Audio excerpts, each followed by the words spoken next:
Comme à notre habitude, nous nous interrogeons. Zimbabwe, blé autosuffisant que cherche l'Union africaine en Europe de l'Est.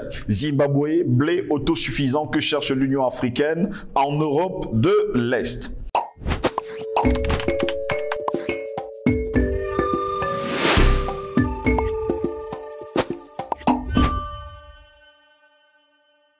Madame, Monsieur, bonjour, très heureux de vous retrouver sur Panafricaniste TV, la chaîne de télévision des panafricanistes. Bienvenue à cette autre édition de Parole panafricaniste. On l'oublie parfois, mais le Zimbabwe est une puissance agricole. Oui, mesdames, messieurs, le Zimbabwe est une puissance agricole sur le continent noir.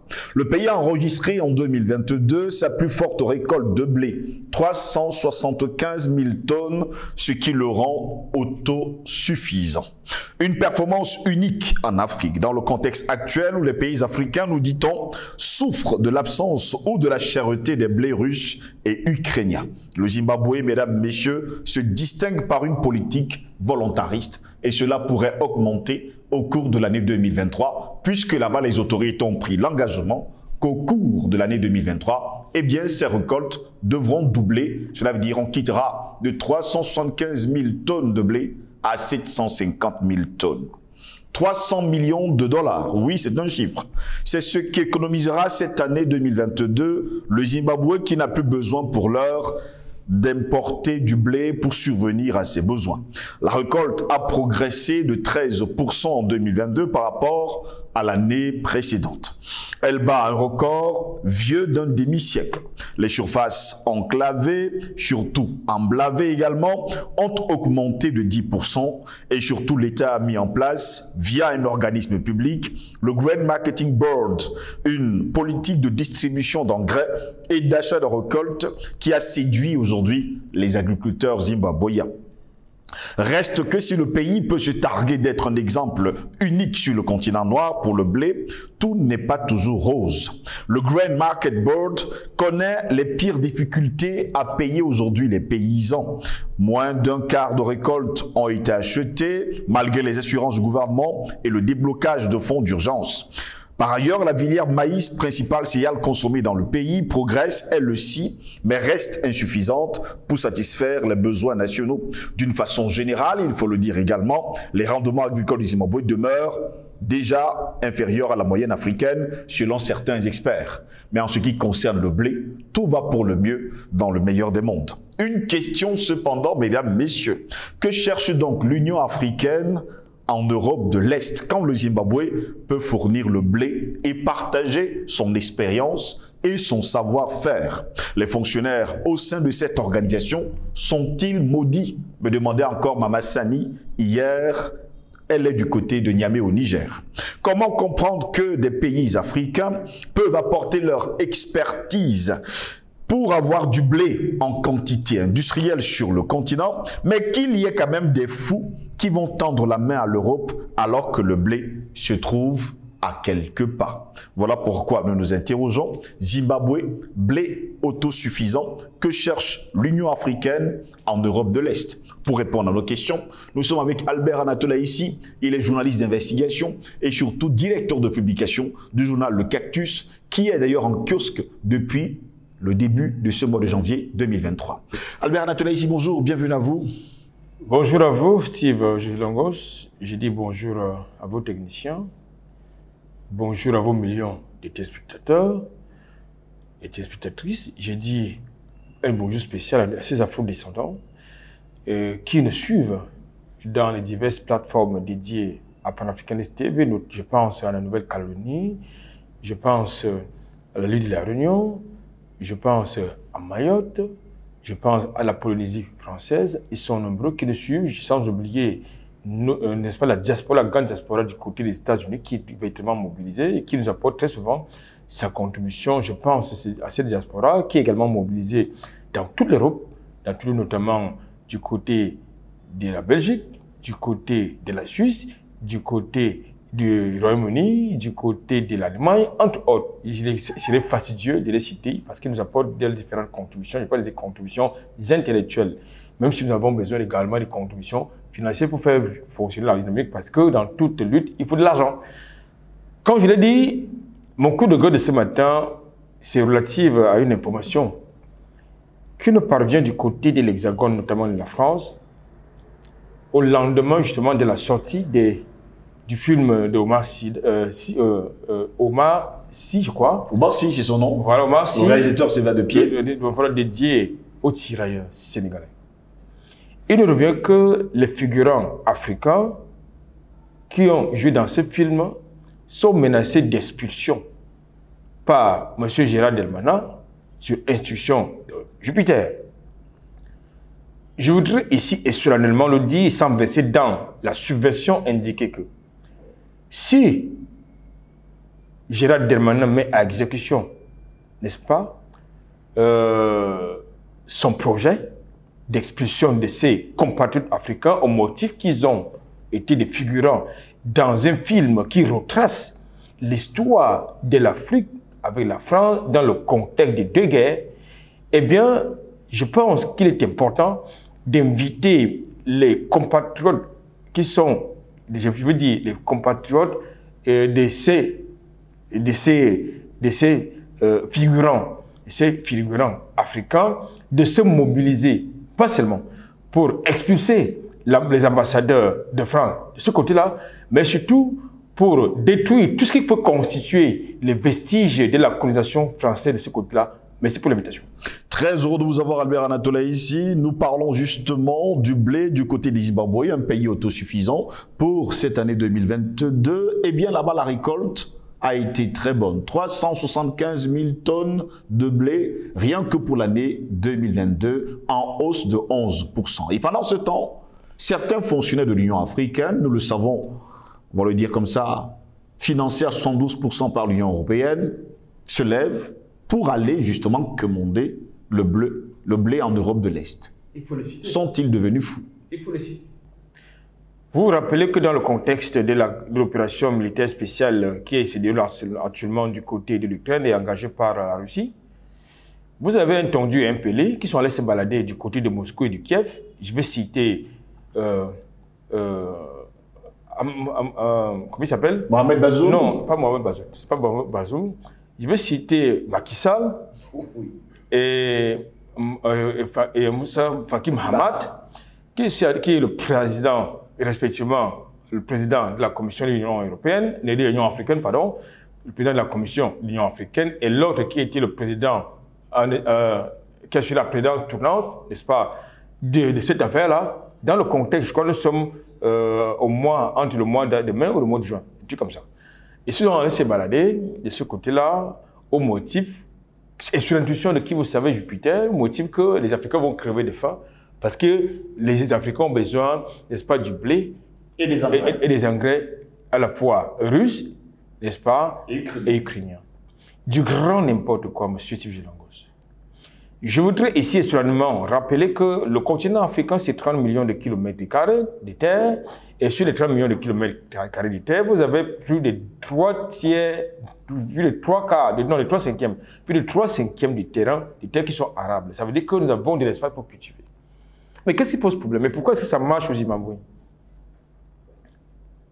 Pourquoi c'est l'Union africaine qui a vocation à nourrir, n'est-ce pas, les populations du continent africain, qui dépêche un tendu et un pelé du côté de Moscou et de Kiev pour aller commander les céréales, qui ne font pas partie du menu de tous les Africains. Et il est quand même dérisoire, j'allais dire, malheureux de constater que après ce voyage, les premiers navires remplis de blé, de céréales russes et ukrainiens ne sont pas partis, n'ont pas pris la destination du continent africain. Ces navires-là ont pu plutôt la destination de certains pays xérophobes. Mais on vous a fait comprendre que les Africains sont exposés à l'insécurité alimentaire. Voilà à quoi, justement, les mondialistes réduisent, n'est-ce pas, les Africains. Et par-dessus le marché, ceux qui ont la lourde responsabilité d'être à la tête de nos États comme étant président de la République. Pourquoi ça marche du côté des Zimbabwe? Pour deux raisons simples. Oui.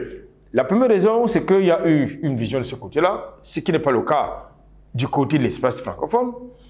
parce qu'il y a eu une réforme, n'est-ce pas, de la politique agraire, vous rappelez-vous, d'abord sous Mugabe, et ensuite, ça s'est prolongé avec son successeur. C'est-à-dire qu'il y a eu les hectares de terres qui étaient aux mains d'une minorité blanche ont été récupérés. Une partie de ces terres a été récupérée au profit des fermiers d'origine africaine. Et ça a marché. Deuxième chose, du côté du Zimbabwe, vous avez des moissonneuses, batteuses, parce que pour produire dans les quantités importantes de céréales, comme vous l'avez convoqué dans votre chapeau, il faut être capable de s'octroyer les moissonneuses batteuses, lesquelles moissonneuses batteuses, Macky Sall ne peut pas souffrir parce qu'il faut l'autorisation de Paris. La seule chose que Macky Sall et Jupiter, et même dans mon pays, ont pu obtenir aux Africains, c'est-à-dire aux Camerounais et aux Sénégalais, c'est quoi? S'engager dans l'initiative Femmes de Macron. Je crois que nous en avons largement débattu ici. C'est quoi l'initiative Femmes de Macron? Il s'agit d'une politique agricole qui est menée sur la bannière de l'Union européenne et des Nations Unies, qui vise à revenir sur le continent africain, chercher des terres arables pour cultiver ce dont ils ont besoin chez eux, un peu comme les Chinois le font chez nous. C'est-à-dire que chez nous, les Chinois viennent cultiver du manioc, de la patate douce, des plantains désormais, même des arachides et du riz, pas pour nourrir les Africains, mais pour aller nourrir des Chinois. C'est exactement cela le format de l'initiative Femmes qui a été imposé par Macron et à laquelle ont adhéré le Sénégal et mon pays, le Cameroun. Ouais. Donc je pense que lorsqu'on continue de s'investir dans ce genre de paradigme, il y a un problème. Voilà, aujourd'hui, au lieu justement de s'inspirer des initiatives des Zimbabwe, qui nous donnent à penser que pour prendre des initiatives sur le continent africain, au travers, dans le cadre de l'autosuffisance alimentaire, on préfère dilapider des milliards de dollars, des millions d'euros par an pour faire fonctionner l'économie, pour faire vivre les agriculteurs français, américains et les autres. En faisant quoi? En s'engageant dans une politique destructive et improductive d'importation de ce que nous devons consommer sur le continent africain. C'est quand même compliqué, Albert Anatola, ici sur le continent africain. Pourtant, il y a des groupements interpatronaux qui existent sur le continent africain, mais personne ne veut cultiver, personne ne veut accompagner les agriculteurs qui peuvent justement apporter de bons résultats chaque année. Je pense que dans une précédente tribune, nous avons largement débattu d'une thématique qui portait sur l'insécurité foncière. Oui. Et cette insécurité foncière est entretenue par nos gouvernants, par l'oligarchie qui gouverne dans la plupart de nos États. C'est-à-dire quoi? C'est-à-dire que les terres arables ne sont pas mises à la disposition des jeunes qui sont porteurs de projets agricoles. Bien au contraire. Ces aires sont, je veux dire, ces espaces arables sont plutôt soit concédés ou vendus aux multinationales étrangères, aux gouvernements étrangers, pour pratiquer les activités agro-pastorales que nous devons pratiquer pour nourrir nos populations, pour nous affranchir justement du paradigme de consommation auquel nous sommes assujettis et qui nous est imposé par les mondialistes avec la bénédiction de nos dirigeants. C'est ça qui est la question. Donc aujourd'hui, vous avez donc, ne soyez pas surpris que quand vous entrez chez vous dans votre village, vous constatez que l'espace, n'est-ce pas, le terrain sur lequel vos parents et vos arrière-parents pratiquaient l'agriculture est vendu aux Chinois, qui pratiquent la culture, la riziculture, la culture de la banane, la culture de la patate et des arachides, pour aller nourrir qui? Des Chinois. Mais pendant ce temps, on vous dit qu'il faut aller à la FAO pour nourrir vos populations. C'est quand même contradictoire. Donc je pense qu'aujourd'hui, nous avons à la tête de nos dirigeants, à la tête de nos États, des très mauvais dirigeants, je dis bien des très mauvais dirigeants, qui pensent qu'il faut faire fonctionner l'économie de Paris, parce que c'est ça qui est la question. Paris subventionne ses agriculteurs. Oui. Ça faut le dire. en plus des subventions dont ils bénéficient ces agriculteurs, je veux dire, le surplus de leur production est revendu par le mécanisme que vous connaissez, le mécanisme de la dette. C'est-à-dire qu'il faut faire fonctionner l'économie à la fois américaine, l'économie française, l'économie britannique, l'économie chinoise, entre autres. Donc, je crois que est-ce que nous sommes maudits pour répondre à votre question? Et qui sont maudits, sont vraiment maudits. C'est là qu'ils vont du côté de Kiev, du côté de Moscou, faire la manche pour nourrir, pour nourrir justement leur population. C'est une grande malédiction, monsieur Ngoz. Nous avons aujourd'hui sur le continent africain des mains, de la ressource. Je parle de la ressource humaine. Oui. Qui est capable de mettre en valeur les terres arables dont dispose notre continent. Mais c'est quand même un scandale monumental, monsieur Ngoz, que les gens vont du côté des États-Unis prendre quoi? Du maïs à base d'OGM, des céréales à base d'OGM pour nourrir la population et provoquer de facto les problèmes sanitaires. Donc je crois qu'aujourd'hui, nous devons promouvoir, comme certains compatriotes africains et camerounais ont commencé à le faire, produire le made in Africa, le made in Cameroun, le made in Sénégal, le made in Mali, le made in Burkina Faso, le made in Gabon. Ça permet de fonctionner, de faire tourner nos économies. Aujourd'hui, nous sommes dans des économies extraverties. Nous sommes dans des économies extraverties qui sont des économies de consommation ou de production. Vous ne pouvez pas faire fonctionner, vous ne pouvez pas avoir des prétentions, des ambitions d'émergence, de développement de vos pays si vos économies sont extraverties, sont tournées vers la consommation. Et ceci a pour conséquence négative, notoire, de favoriser l'évasion de nos maigres capitaux qui sont sous la coupole de qui vous savez du fameux franc CFA, cette monnaie nazie. C'est ça qui est la question. Donc, moi je retiens de votre introduction ce qui a lieu de retenir, ça dit l'audace zimbabwéenne d'être autosuffisante en matière de céréales, c'est-à-dire du blé. Le reste du papier sur des blablabla, parce que très souvent, lorsque ces gens ils vous font un rendu, ils ne s'encadrent jamais d'ajouter aux points positifs les points négatifs, comme si ça était positif, très positif chez eux. Donc je pense qu'aujourd'hui, pour revenir à votre question, ce que vous appelez les opérateurs économiques, ce ne sont pas les opérateurs économiques. Dans mon pays, le Cameroun, vous avez MEDF BIS, que vous appelez le JICAM, Chicole JICAM. Lorsqu'on parle d'opérateurs économiques, on parle des industriels. Combien d'industriels avons-nous sur le continent africain? C'est ça, les opérateurs économiques. Nous avons affaire des commerçants chez nous. C'est-à-dire aller à Taïwan, porter des tonnes de riz, venir les revendre. On les appelle chez nous. On les appelle le Bayam Selam chez moi. C'est-à-dire les revendeurs. Est-ce que vous les appelez les opérateurs économiques? Je ne pense pas. Est-ce que vous appelez les industriels? Je ne pense pas. Aux États-Unis, il s'agit de quoi? Vous avez des gens qui sont investis dans ce que j'ai l'habitude d'appeler l'économie. Je veux dire les projets intégrateurs, c'est-à-dire l'économie transversale. Quoi? C'est-à-dire que vous avez quelqu'un qui se lance, par exemple, dans la production, dans un projet de production d'huile de palme, il a des plantations de palmeraies, c'est-à-dire que c'est une chaîne de production qui va du champ jusqu'à la table du consommateur. Est-ce que nous avons comme ça sur le continent africain? Oui, Dangote, il est en train de prendre des initiatives dans ce sens. C'est-à-dire qu'il est capable de produire. Il a des hectares de terre pour produire et transformer la tomate qui peut être revendue sur le continent africain et peut-être être exportée. Mais ce que vous appelez opérateurs économiques, de mon point de vue, en tout cas en ce qui concerne le contexte camerounais, c'est tout sur les opérateurs économiques parce qu'ils sont très peu qui sont industriels. Et c'est l'industrialisation de l'économie africaine qui va affranchir le continent africain de ce paradigme d'économie de consommation.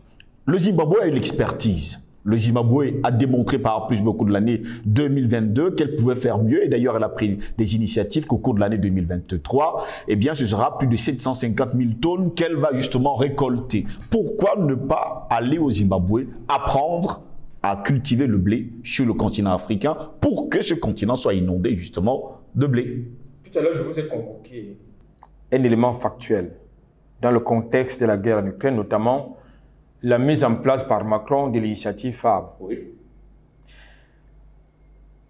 Qui finance l'Union africaine? C'est l'Union européenne. Alors, L'initiative Femmes et Dons portée par l'Union européenne avec la bannière et le soutien de l'ONU pour venir exproprier justement les Africains de leurs terres arables pour nourrir les pays européens dans le contexte de la guerre en Ukraine. C'est ce qui est important. Et vous allez également constater que dans ce contexte-là, Macky Sall présidait aux destinées de l'Union africaine. Monsieur Moussa Faki Mahamat préside toujours destiné de la Commission de l'Union africaine. Et vous savez que nous avons affaire à des eurocentristes, à des pro-européens, à des mondialistes, à la peau noire sur le continent africain. Ils ne peuvent pas s'engager dans les missions de l'Union africaine qui permettent, qui définissent, parce que parmi les missions de l'Union africaine, vous avez les projets, vous avez les missions de développement économique et social. Oui. Et parmi ces missions de développement économique figurent en bonne place les activités des projets agricoles. Vous connaissez-vous un seul pays africain où vous avez vu l'Union africaine s'impliquer dans un projet agricole ou agropastoral? En tout cas, je n'en connais pas. On n'en connaît pas. Justement, sur le continent africain, il n'y en a pas du tout. On connaît pas. Oui. Donc, vous voyez donc qu'ils ne sont pas dans cette dynamique de permettre au continent africain, qui par ailleurs est constitué de plus d'1,3 milliard d'habitants, c'est-à-dire un vaste marché, d'être ce continent qui est producteur de biens de consommation. On veut maintenir le continent africain, les Africains, dans une camisole de force d'économie de consommation donc extravertie. C'est-à-dire que on vient dans votre pays, on détruit les forêts, les grumes traversent tous les océans de la Terre pour aller être transformés à Taïwan, pour être transformés aux États-Unis, et on vous revend, n'est-ce pas, votre propre forêt. Il y a un problème. Il y a un très gros problème. Que faut-il faire aujourd'hui? Ce qu'il faut faire, tout simplement, il faut changer de paradigme, à la fois géopolitique. C'est-à-dire dégager, justement, ces larbins qui sont à la tête de nos États, qui n'ont aucune vision pour leur pays. C'est important. Je voudrais vous faire remarquer en passant que parmi les pays qui sont autosuffisants, qui sont industrialisés, vous en avez qui sont d'expression anglaise, comme le Nigeria, comme le Zimbabwe, qui fait l'objet de la thématique, l'Afrique du Sud, vous en avez qui sont arabophones, comme l'Algérie, comme l'Égypte, entre autres, comme le Maroc. Mais aucun pays, je dis bien aucun pays de l'espace francophone, en tout cas dans les enclos coloniaux français. Je dis bien aucun. Est-ce que vous connaissez un seul pays de l'espace francophone en Afrique qui est industrialisé? Du tout. Qui a des moissonneuses batteuses? Je n'en connais pas, monsieur. Il faut donc, pour répondre à votre question, qu'est-ce qu'il faut faire? J'ai l'habitude de le dire et de le répéter, nous avons encore besoin sur le continent africain, dans le contexte, justement, de la révolution engagée par les panafricanistes, des coups d'État révolutionnaires. Il nous en faut davantage les coups d'État révolutionnaires pour régler cette question. Merci à vous, Albert Natola, ici d'avoir été des nôtres ce matin. Ce fut un plaisir comme d'habitude. Mesdames, Messieurs, au plaisir de vous retrouver très prochainement pour une nouvelle édition de Parole aux panafricanistes. N'oubliez surtout pas, les besoins de la multitude sont plus importants que les besoins de la minorité et les besoins d'une personne. Bonne journée à toutes et à tous.